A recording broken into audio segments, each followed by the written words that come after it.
होती है। सुनवाई का कारण यहाँ के हो कि पिछड़े जात के लोग, अनुसूचित जाति और का बोले ये सब ज्यादा संख्या में है। यादव, मुराऊ, कुर्मी, गणरिया, पासी आदि लोग हैं यहाँ, इसलिए सुनवाई नहीं की जाता है। बगल में जंगरावल गढ़ी है जहाँ पर सांसद विधायक लोग गए थे और कुछ पंडितों ब्राह्मणों का घर कटा नदी में समाहित हो गया, उनको मुआवजा दिलाया गया तथा उनको जमीन भी दिलवाई गई, जबकि उनका आवास दूसरे गांव में बना हुआ है। अब इन लोगों का ना कहीं जमीन है, ना कोई घर है, ना कोई आवास है, फिर भी ये सड़क पर अपना जीवन यापन कर रहे हैं। कोई सुनवाई नहीं कर रहा, ना कोई राहत दे रहा है, ना कोई जमीन मुहैया की जा रही है इनको घर बनाने के लिए, ना कोई मकान दिया जा रहा है, ना आवास दिया जा रहा है, ना खाने के लिए कोई सामग्री उपलब्ध कराई जा रही है। यही सब राजनीति है। यह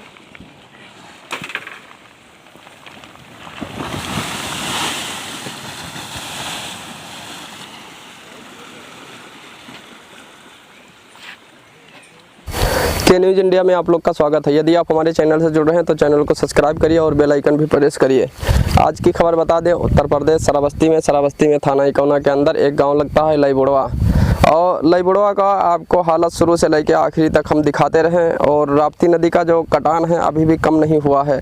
लगातार जो गांव था लमसम में आधा गांव कट चुका है, साफ़ हो गया है, राप्ती नदी के अंदर बह चुका है और आधा ही गांव सिर्फ बचा हुआ है। और फिर भी राप्ती नदी जो है लगातार कटान कर रही है। यहाँ का हमने लमसम में 4 वीडियो बना के आप लोग को पहले ही दिखाया है और ये 5वां वीडियो हम लोग बना रहे हैं। और 4 वीडियो का जो लिंक है हम डिस्क्रिप्शन में डाल देंगे, वहाँ से आप चेकआउट कर सकते हो। और हमारे पीछे देख सकते हो, अभी हमने पहले कुछ बनाया था वीडियो, तो राप्ती नदी कमसम में लमसम में यहाँ से 100 मीटर दूरी थी और लमसम में आज 4-5 दिन हुआ है, उससे उतने ही जल्दी लमसम में कम से कम 100 मीटर काट के राप्ती नदी जो है यहाँ तक पहुँच गई। और जो गांव है हमारे पीछे देख सकते हो, गांव पूरा लमसम में आधा गांव कट गया। और इसमें अलकराम में एक उप प्रधान थे, उनका भी लमसम में इसमें करोड़ों की संपत्ति चली गई। और सैकड़ों बीघा लमसम में जो राप्ती नदी के किनारे बसे हुए लोग थे, लईबुढ़वा एक गांव था, यहाँ सैकड़ों बीघा लोगों की खेत भी चली गई। और जो यहाँ की शासन प्रशासन है वो बिल्कुल कोई सुनवाई नहीं कर रही है और ना तो कोई यहाँ निरीक्षण के लिए आता है, ना कोई चेक करने के लिए आता है कि यहाँ के लोगों को क्या हालत है क्या नहीं। यहाँ से जो 2-4 लोग 10 लोग यहाँ से गए हुए हैं बाहर। हम देखे हैं कि जो रोड है, रोड पे तालपत्री लगा के रह रहे हैं। और एक जन से हमने बात किया था, उन्होंने बताया कि हम सरकारी ज़मीन में रह रहे हैं, उनके लिए ना कोई सहायता किया जाता है सरकार की तरफ से, ना उन लोग के लिए कोई ऐसा लग रहा है उनके लिए कोई सरकार नहीं है, ना तो कोई है। और बता दें आप लोग को, जो राप्ती नदी है इसका लगातार अभी भी कटान ही जारी है। और ये बीघा लमसम में 1-2 बीघा के करीब में यहाँ धान बिठाया हुआ था, धान भी पूरा कट चुका है। और लमसम में यहाँ जो गन्ने की खेती लमसम में 4-6 बीघा इसके बाजू में ही लगा था, वो भी एकदम कट गया है। लईबुढ़वा गाँव लमसम में आधा कट चुका है और सिर्फ आधा बचा हुआ है। इसी तरह जो लगातार राप्ती नदी जो कटान करती रही तो लईबुढ़वा जो गांव है लमसम में बहुत जल्दी ख़त्म हो जाएगा। एक इसका नामो निशान मिट जाएगा, यहाँ कुछ नहीं रह जाएगा, सिर्फ रेत ही रेत आप लोग को दिखेगा। और बता दें आप लोग को कि जो धान की फसल है लमसम में, धान की फसल भी किसानों का यहाँ काफ़ी नुकसान हुआ है। और जो सरकार है, सरकार तो इनके लिए कोई सहायता नहीं कर रही है, ना तो कहीं ऊंचाई पे जगह दे रही है, ना आवास दे रही है। और खाने पीने के लिए भी लोग बेचारे काफ़ी गरीब भी हैं। नदी के किनारे रहने वाले लोग आप लोग जानते ही हो कितने गरीब रहते हैं और कैसा गुजारा बसारा करते हैं खेती बाड़ी करके और किसानी करके। यहाँ जो है लोगों को काफ़ी समस्याएं हैं। हमने देखा है कि तालपत्री लगा के रोड पे भी लोग रह रहे हैं और उनके पास खाने पीने की कोई सुविधा नहीं है, ना तो खाने पीने की कोई व्यवस्थाएं हैं। आप लोग को बता दें, ये लमसम में धान की फसल थी, लमसम में 2 बीघा के करीब था, 2 बीघा के करीब था लमसम में। अभी 1 या 2 बिस्वा बचा हुआ है और 1.5-2 बीघा लमसम में कट चुका है। और हमारे पीछे देख सकते हो ये शौचालय था, जो इसी तरह कटान करती रही तो 3 से 4 दिन में जो शौचालय है वो भी कट ही जाएगा लमसम में। और इसके पीछे भी एक स्कूल है जो बच्चों को पढ़ाते हैं और बच्चे की स्कूल है, हिंदी स्कूल है, वो भी एकदम लमसम में ही यहाँ से 200 ही मीटर के दूरी पे होगा, वो भी कटने के ही कगार पे है। और यहाँ के कुछ स्थानीय लोग जुटेंगे, उनसे बात करेंगे और जानेंगे।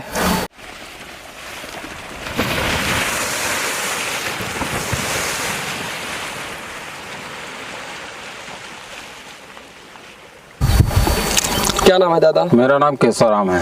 कहाँ के रहने वाले? ये लेबड़ुआ के निवासी हैं। अभी क्या राप्ती नदी का क्या स्थिति है, क्या हालत है? स्थिति तो बहुत खराब है। 27-28 से जब से बाढ़ आई है तब से लगातार बिल्कुल कटान ये बंद नहीं हो रहा है, लगातार कटान जारी हो रहा है। ये लगभग 10 घर तो नदी में कट चुके हैं। और ये बगल में देख रहे हैं जो सरबजीत यादव का घर और दिनेश यादव का घर कट गया, एकदम समाहित हो गया है। बगल में राघोराम का घर बचा है, उधर पीछे जो राकेश यादव का घर टीन टम्मड़ और फूस बना था वो भी मतलब समाहित हो चुका है। और मतलब क्या बोले, सामने जो सामुदायिक शौचालय है ये भी कटने के कगार पे आ गए। बिजली के 3 पोल गिर चुके हैं, एक तो बिल्कुल करार के किनारे है, देख रहे हैं आप सामने। स्थिति बहुत नाजुक है, कोई प्रशासन यहाँ ध्यान नहीं दे रहा है। वो राप्ती नदी बिल्कुल कटान की तरह, तो देख रहे हैं कि किस तरह कटान कर रही है।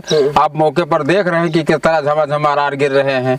और क्या बताएं, उसमें लोगों को कितनी परेशानी है, रहने के लिए जगह नहीं है। पल्ली और काबल छप्पर के नीचे कहीं इधर उधर अगल बगल के पड़ोस के यहाँ रह रहे हैं, पेड़ के नीचे रह रहे हैं। कोई राहत सामग्री के नाम पर कोई कुछ देखने सुनने के लिए आता नहीं है।